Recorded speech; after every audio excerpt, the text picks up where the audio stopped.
This is gonna be a little silly, but we're gonna create a custom engine sound, or you can use this to create a radio for your car.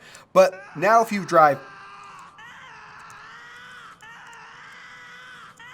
if you drive this Jeep, this would be a regular song, but I chose to put in a screaming man as my engine sound. Let me show you how to do this. So first things first, you wanna search for some sort of sound on Roblox.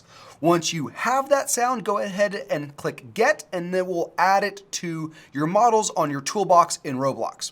So we can go to my toolbox, and this is the sound that I want to use as my engine sound. So I'm just going to double click it to add it in. And we can see we now have this died script on there. We don't actually want the script, we want the sound effects that are accompanying this script. So let's try this one. We can hit play down here.